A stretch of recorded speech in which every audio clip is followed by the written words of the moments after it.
रोशन करे दुनिया।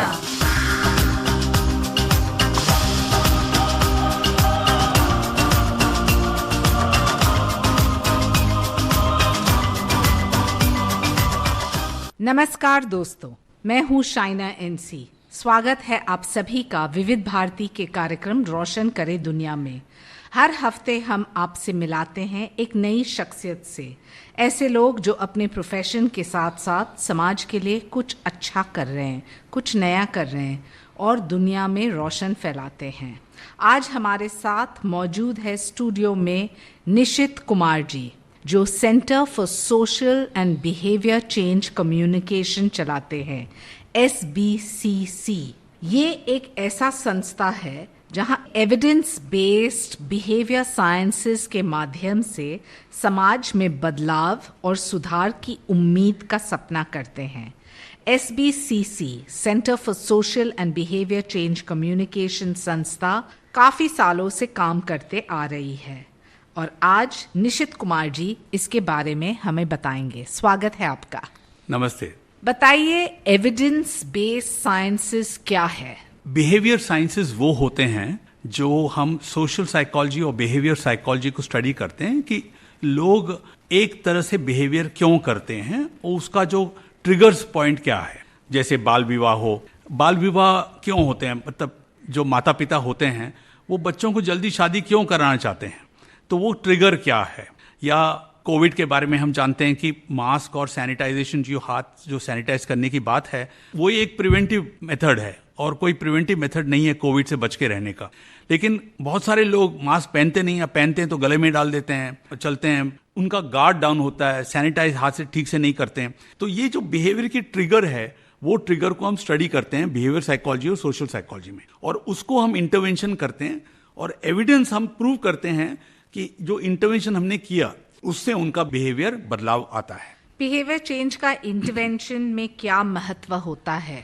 देखिए, बहुत सारे इंटरवेंशंस विश्व में बहुत सारे मुद्दे के ऊपर बिहेवियर चेंज के ऊपर अटकता है। जैसे मैंने आपको बताया कोविड में, कोविड का प्रिवेंटिव बिहेवियर है मास्क पहनना और हैंड सैनिटाइज करना। उसी तरह डायरिया, इंडिया में डायरिया के बहुत सारे मौत होते हैं, लाखों में मौत होते हैं हर साल।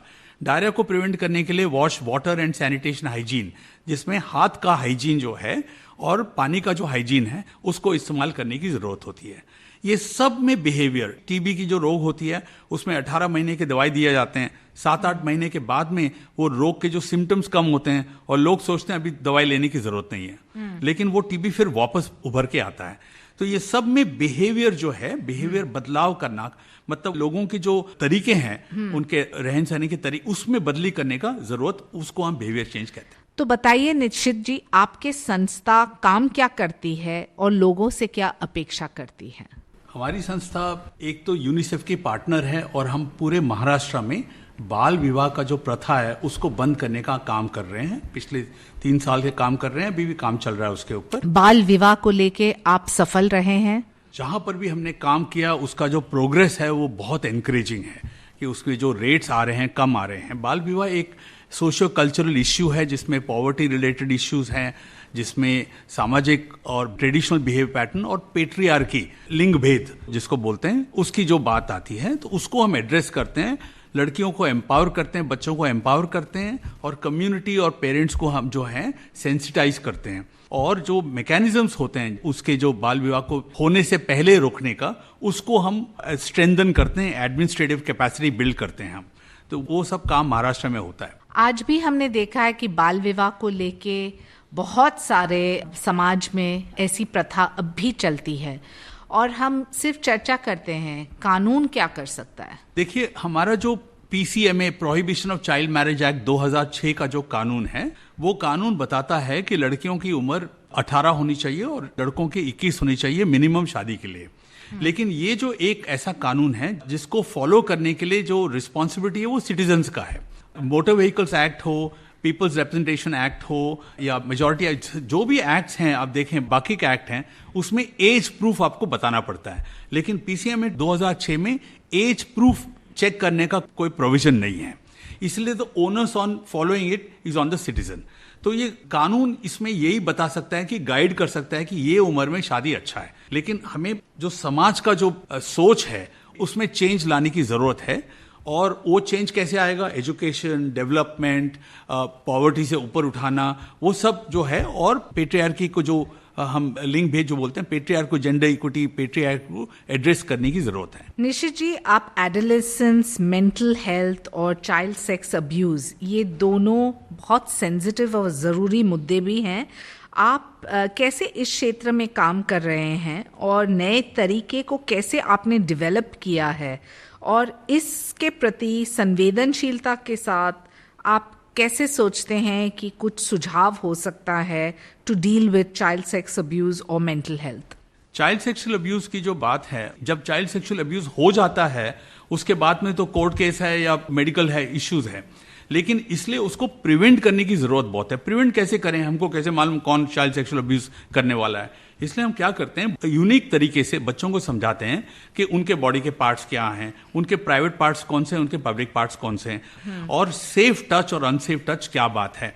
इससे हम उनको समझाते हैं कि कैसे ऐसी स्थिति में ना आए जहां पे कोई उनका एक्सप्लॉइट करके उनके साथ एक सेक्सुअल अब्यूज कर सकता है। एडोल्सेंट मेंटल हेल्थ की जो बात है वो ये है कि WHO ने एस्टिमेट किया है कि भारत के जो टीनेजर्स हैं, एडोल्सेंट्स हैं, उसमें करीबन 26% जो है क्लिनिकली डिप्रेस्ड हैं। हमारे यहाँ हम जब स्कूल में जाते हैं, 600-800 स्कूल में काम करते हैं, हम जब स्कूल में जाते हैं तो हम देखते हैं कि 8, 9 और 10वीं क्लास के जो स्टूडेंट्स होते हैं वो बहुत स्ट्रेस्ड होते हैं, उनके हाई लेवल एंग्जाइटी होती है, परफॉर्मेंस एंग्जाइटी होती है, उनका जो एग्जाम के साथ कॉम्पिटिटिव एंग्जाइटी होती है, पेरेंटल टेंशन होता है, स्कूल के टेंशन होते हैं। तो ये एज ग्रुप में बहुत हेवी लेवल्स में स्ट्रेस एंग्जाइटी है। हम क्या करते हैं, हर स्कूल में जाके स्ट्रेस और एंग्जाइटी और डिप्रेशन लेवल को पहले मेजर करते हैं, फिर हम 8 घंटे का, 3 महीने के अंदर 8 घंटे का प्रोग्राम करते हैं बच्चों के साथ, जो हम उनको तरीके दिखाते हैं कि वो स्ट्रेस लेवल्स को और एंग्जाइटी लेवल्स को कम कैसे किया जाए। हमने ये देखा है कि इसके ऊपर व्हाइट पेपर पब्लिश हुआ, जो यूएस में अभी एक्सेप्टेड है व्हाइट पेपर मेडिकल जर्नल्स के लिए, कि हमने देखा कि हमारे तरीके से उनका स्ट्रेस लेवल भी कम होता है, डिप्रेशन भी कम होता है, लेकिन उनकी जो परफॉर्मेंस है वो भी ज्यादा इंप्रूव। पेरेंट्स हमें कहते हैं कि हम पहले बच्चों को बोलते थे बार बार पढ़ो पढ़ो पढ़ो, आजकल हमें बोलना ही नहीं पड़ता, खुद ही पढ़ते हैं, तो उनके स्ट्रेस लेवल में बहुत इंप्रूवमेंट आता है। तो ये एक प्रिवेंटिव मेथड है एडोल्सेंट मेंटल हेल्थ का। लेकिन निशित जी, भारत में खास तौर से चाइल्ड सेक्सुअल अब्यूज को लेके चर्चा भी नहीं होती है, पीडोफिलिया को लेके कोई चर्चा जिक्र भी नहीं होता है, और बहुत बार ऐसे मुद्दे को अंडर द कार्पेट रखते हैं। क्या ये मानसिकता में बदलाव आना जरूरी है और कैसे हम लाएंगे? बिल्कुल आना जरूरी है। देखिए, मैं ये संस्था से पहले 11 साल चाइल्डलाइन में था, वहाँ पे हमने देखा कि भारत सरकार का एक रिसर्च रिपोर्ट है 2005 का, जिसमें बताया गया है कि भारत में हर बच्चे 10 साल तक, लड़के या लड़की दोनों, 52% जो हैं किसी फॉर्म ऑफ सेक्सुअल अब्यूज से गुजर चुके हैं। 52% मतलब 52%, 1 आउट ऑफ एवरी 2 गर्ल्स, मतलब हर 2 बच्चे में से एक बच्चा, लड़का हो या लड़की, दोनों के साथ। तो चाइल्ड सेक्सुअल अब्यूज बहुत बड़ी समस्या है। कुछ साल पहले तक हमारे पास इसके लिए कोई कानून भी नहीं था, लेकिन कानून के लिए हमने उसका ड्राफ्ट बनाया, हम NCPCR के पास गए और 4 साल हमने उसके लिए एडवोकेसी किया, और 2012 में protection of children from sexual offences act जो है पास हुआ पार्लियामेंट में, और 14 नवंबर से वो 2012 से लागू है। ये मुद्दा जो है, ये ऐसा मुद्दा है जिसमें बहुत सारे पेरेंट्स जाके रिपोर्ट नहीं करना चाहते हैं ये हुआ है, लेकिन पॉक्सो में अभी ये बताया गया है कि आपको रिपोर्ट करना कंपलसरी है। कहते हैं कि चुनौतियों को स्वीकार करो, क्योंकि इससे या तो सफलता मिलती है या शिक्षा। बच्चों को जब आप हैंडल कर रहे हैं, और खास तौर से चाइल्ड सेक्सुअल अब्यूज को लेके, कौन से ऐसे कदम हैं जो हमें हमारे घर में सबसे पहले अवेयरनेस के तौर पे उजागर करना चाहिए? ये बहुत अच्छा सवाल पूछा आपने मैडम। हमें अपने घर में बच्चों को सही तरीके से बताना है कि उनके बदन में जो पार्ट्स हैं उनके सही नाम क्या है, और कौन से पार्ट्स प्राइवेट हैं और कौन से पब्लिक हैं। ये बहुत आसान है बोलना, लेकिन बहुत सारे जो लोग हैं हमारे कम्युनिटी में बोलते नहीं हैं, झिझकते हैं, हेजिटेट करते हैं बोलने से।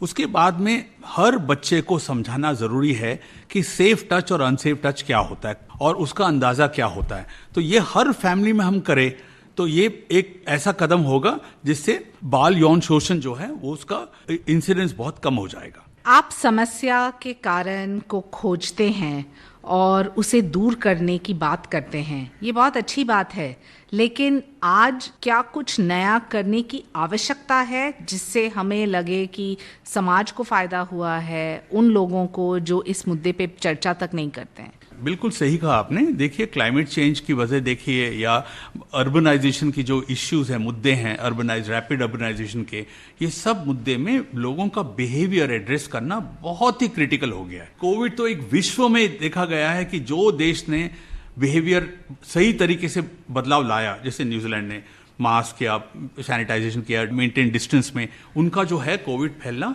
बहुत कम हुआ है। तो ये आजकल के ज़माने में और भी ज़्यादा ज़रूरी है कि हम नए नए तरीके यूज़ करें और लोगों के बिहेवियर को गाइड करें सही तरीके से। निशित कुमार जी, आप लगभग सभी महत्वपूर्ण समस्या पर काम कर रहे हैं और इसके लिए आपको बधाई। लेकिन आप समाज से क्या अपेक्षा करते हैं कि कैसे ये बदलाव में वो इस मुहिम में आपके साथ सहभागी हो? समाज से हम ये उम्मीद करते हैं कि समाज ओपन माइंड रखें, एक अपना मन खुला रखें कि कैसे वो बच सकते हैं बड़े बड़े मुद्दे से, थोड़ा सा बिहेवियर बर्ताव उनका जो है बदलाव करके। कोई भी मुद्दा हो, ड्राइविंग हो, जैसे देखिए हमारे पूना एक्सप्रेसवे में जो है सब इंडिया का सबसे ज्यादा डेथ पर किलोमीटर है। ड्राइविंग अगर सेफ हो तो ड्राइविंग सेफ करने के लिए बिहेवियर चेंज करना पड़ता है। या HIV, कोई भी आप मुद्दे ले लीजिए। इसलिए आज के जमाने में ये बहुत ही इंपॉर्टेंट है। निशित जी, जो अपने कदमों की काबिलियत पर विश्वास रखते हैं वो अक्सर मंजिल पर पहुंचते हैं। ये हमने हमेशा देखा है। भले मंजिल कठिन हो, लेकिन हौसला बुलंद रखना भी जरूरी है। बिल्कुल। तो आज आप रोशन करे दुनिया के श्रोताओं को क्या संदेश देना चाहते हैं? जो सुनने वाले हैं उनको ये बोलना चाहूंगा कि देखिए, बहुत सारे मुद्दे आपके लाइफ में आते हैं, कभी कभी आपके हाथ से बाहर होता है, जैसे कोविड का है। लेकिन इस सब में थोड़ा सा बर्ताव हम करें और अपना मन खुला रखें थोड़ा सा बर्ताव करने के लिए, तो उससे हम बच सकते हैं और हम अपना जीवन सही तरीके से चला सकते हैं। निशित जी, इस कार्यक्रम को जो लोग सुन रहे हैं और आपके इस मुहिम में भागीदार भी रहना चाहते हैं या मदद करना चाहते हैं, वो आपके साथ संपर्क कैसे करें? हमारा वेबसाइट है www.centerforsbcc.org। ये हमारा वेबसाइट है www.centerforsbcc.org। उसमें देखें, उसमें हमारा ईमेल एड्रेस दिया गया है, ईमेल कर सकते हैं, फोन नंबर दिया गया है, फोन कर सकते हैं। सपने बुनना आसान है, उसे पूरा करना मुश्किल, और आप लोग ये सपना दिखाते भी हैं और पूरा भी करते हैं। इसके लिए मैं आपको बहुत अभिनंदन देती हूँ। थैंक यू, धन्यवाद मैडम। सही कहा गया है कि समस्या से डरने की जगह अगर उसका समाधान तलाशा जाए तो ज्यादा अच्छा है, और यही कर रहे हैं निशित कुमार जी। इनको धन्यवाद देते हुए हम आपको वादा देते हैं कि अगले हफ्ते फिर सुनेंगे एक और NGO और एक और शख्सियत से। मैं हूं शाइना NC। अगले शनिवार एक नए विषय और एक नए NGO के साथ आपकी मुलाकात होगी। सुनते रहिए रोशन करे दुनिया, विविध भारती की सुरीली धड़कन।